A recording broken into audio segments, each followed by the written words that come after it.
નમસ્કાર, આપ જોઈ રહ્યા છો સ્પાર્ક ટુડે ન્યૂઝ। એમએસ યુનિવર્સિટીમાં પ્રવેશ પ્રક્રિયાને લઈને ક્યાંક ને ક્યાંક વિવાદ ચાલી રહ્યો છે।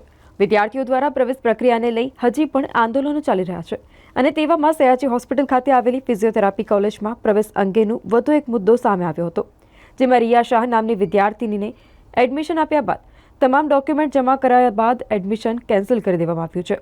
તેવામાં આ વિદ્યાર્થી અને તેના પરિવારજનો 2 દિવસથી ધર્મના ધક્કા ખાઈ રહ્યા છે। પ્રશ્ન ઊભો થાય છે કે આ કેવો અન્યાય છે। વિદ્યાર્થીનીના પિતાનું કહેવું છે કે બાળકી ડિપ્રેશનમાં છે, સાથે જ તેનું ભવિષ્ય બગડી રહ્યું છે। આવામાં આ તમામનું જવાબદાર કોણ, તે પણ હાલ પ્રશ્ન ઊભો થયો છે। મારું નામ રિયા શાહ છે। હું ભરૂચથી આવું છું। અહીંયા હું બીપીટીની સ્ટુડન્ટ હતી એમએસયુમાં। અહીંયા અમે MSU government physiotherapy college of વડોદરામાં ગઈકાલે એમપીટીની એન્ટ્રન્સની એડમિશન માટે અમે આવેલા। તો એમાં મારો એડમિશન કન્ફર્મ થઈ ગયું। મારો રેન્ક પ્રમાણે, મેરિટ પ્રમાણે મારું એડમિશન પણ થઈ ગયું, ડોક્યુમેન્ટ પણ સબમિટ કરી દેવામાં આવેલા। અને તે પછી સાંજે 5 વાગે મને કોલ કરવામાં આવે છે કે તમારું એડમિશન નહીં થાય, કંઈક પ્રોબ્લેમ આવે છે અને હવે નહીં થાય। અને બધાનું કાઉન્સેલિંગ થયા પછી, બધું થયા પછી મને હવે એવું કહેવામાં આવે છે કે નહીં થાય। એવું કરે છે કે તમે અમારા હાથમાં કંઈ નથી, અમારાથી ભૂલ થઈ ગઈ છે, અમે રીશેડ્યુલિંગ કરીએ છીએ અને હવે જે જીકેએસ તરફથી જે રૂલ્સ આવ્યા છે એ પ્રમાણે થશે બધું। જ્યારે બીજે કશે એડમિશન લીધું છે તમે? ના, મારું વીએનએસયુ સુરતમાં પણ મારું રેન્ક લાગતો હતો। તે વીએનએસયુમાં સુરતમાં પણ મારો નંબર હતો, મારો 3rd રેન્ક હતો ત્યાં। પણ હવે ત્યાં સીટ કેટલી છે, શું છે, કંઈ એ લોકોએ કીધું નથી। તો પછી હવે એક જ દિવસે બધું સાથે રાખ્યું છે, તો અમે કઈ રીતે ડિસાઈડ કરીએ? તો પછી અમે વિચાર્યું કે અમારી એમએસયુ અમે પહેલેથી ભણીએ છીએ તો અમે ત્યાં જઈએ। પણ હવે અહીંયા બી લોકો ના પડે, ત્યાં બી અમારું થઈ જાય એવું હતું। હવે ખબર પડે છે કે ત્યાં બી 3 સીટ હતી ઓપનમાં, કદાચ તો ત્યાં બી થઈ શકતો, હવે ત્યાં બી નહીં થાય, કારણ કે ત્યાં પણ પતી ગઈ છે બધું। હવે આ લોકો કહે છે કે અમારા હાથમાં કશું નથી, અમે તો અમારી ભૂલ થઈ છે, રીશેડ્યુલ કરી છે, અમે કરીએ છીએ। અમારું તો પતી ગયું, અમે તો ફરીથી જ આપવી પડે એવું જ થઈ ગયું આવતા વર્ષે। અમારું બધું વરસ બગડ્યું, બધું બગડ્યું। હા, કશે જ નહીં મળે મને આવતું હોય છે ત્યાં। રિયા શાહ। ગઈકાલે મારી ભત્રીજી રિયા શાહનું એડમિશન કમિટીએ એડમિશન કન્ફર્મ કરી દીધું, ડોક્યુમેન્ટ લઈ લીધા, સબમિટ થઈ ગયા મારા ડોક્યુમેન્ટ, અને સાંજે ટેલિફોનિક ટોકથી એવું કહેવામાં આવે કે તમારું એડમિશન રદ થાય છે। આ કઈ રીતની પ્રોસિજર?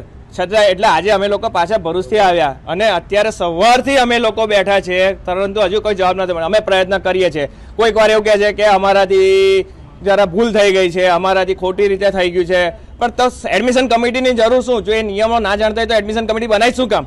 અને બીજું કે આને લઈને આ છોકરી ડિપ્રેશનમાં આવી ગઈ છે અને કાલ ઉઠીને કોઈ અજગતું પગલું લેશે તો આ સત્તાધીશો જવાબદાર રહેશે। અને બીજું મારે એટલું કહેવું કે આ જીકાસ એટલે એક જાતનો વિનાશ છે, લોકોના છોકરાની કેરિયર બગાડે છે। આ બળદીઓ, આ જે જીકાસવાળા મૂર્ખાઓએ એક જ દિવસ આખા ગુજરાતમાં કાઉન્સેલિંગ શેડ્યુલ કર્યું એમપીટીનું, અને પાછું ઓન સ્પોટ। હવે એક વ્યક્તિ દરેક જગ્યાએ જવાની હતી, ના જઈ શકે। અમે એમએસ યુનિવર્સિટીને રિક્વેસ્ટ કરી કે ભાઈ તમે શેડ્યુલ બદલો, વીએનએસજીને રિક્વેસ્ટ કરી કે તમારું શેડ્યુલ બદલો, પણ કોઈ બદલવા તૈયાર ના થયા। અને અમારે અહીંયા એડમિશન કન્ફર્મ થઈ ગયું, એને લઈને વીએનએસજીનું મળેલું એડમિશન અમારું સુરતનું અમારે ગુમાવવું પડ્યું। એટલે આ બેદરકારી બરોડાની પણ છે યુનિવર્સિટીની, એમએસ યુનિવર્સિટી, અને જીકાસ પણ એટલું જ જવાબદાર છે। આ જીકાસનો ખરેખર તો બંધ કરી દેવું જોઈએ, અને આ બધે આખા ગુજરાતમાં હું એવું માનું છું કે જીકાસે એમપીટીનું રીશેડ્યુલ કરાવવું જોઈએ અલગ અલગ દિવસનું। તો ઘણા બધા આવા છોકરાઓ રહી ગયા છે જે એડમિશન માટે, તો એમને લાભ મળે। એક જ દિવસે એડમિશનથી કેટલા સ્ટુડન્ટને લાભ મળે, અને પાછું ઓન સ્પોટ જવાનું કહે છે। આગળ મારે એટલું જ કહેવું છે કે મારું આ એડમિશન કન્ફર્મ થવું જોઈએ જ, આપી દીધું છે, હવે રદ ના થવું જોઈએ। અત્યારે હું મળવા માટે સવારે 9:30 આવ્યો છું, એચઓડીને મળ્યો તો કે અમે હમણાં વાત કરીએ છીએ, અમે અમારા સુપિરિયરને મળવા જઈએ છીએ, અહીંયા ભૂખ્યા તરસે બેઠા છે। અત્યારે ઓફિસમાં કોઈ છે નહીં। વીસીને મળવા ગયા તો બહાર તો એમનો પેલો ડાઘ્યો કૂતરા જેવો કોઈ હતો, ખબર નહીં કોણ હશે મને, તો કે તમે નહીં મળી શકો, એ અમારા એમાં આવતું જ નથી, કે તમારા આ જે છે એ વીસીને મળવા માટેનો કેસ નથી, એટલે પાછા જાવ, એટલે પાછા આવ્યા દોયલા મૂડા જેવા।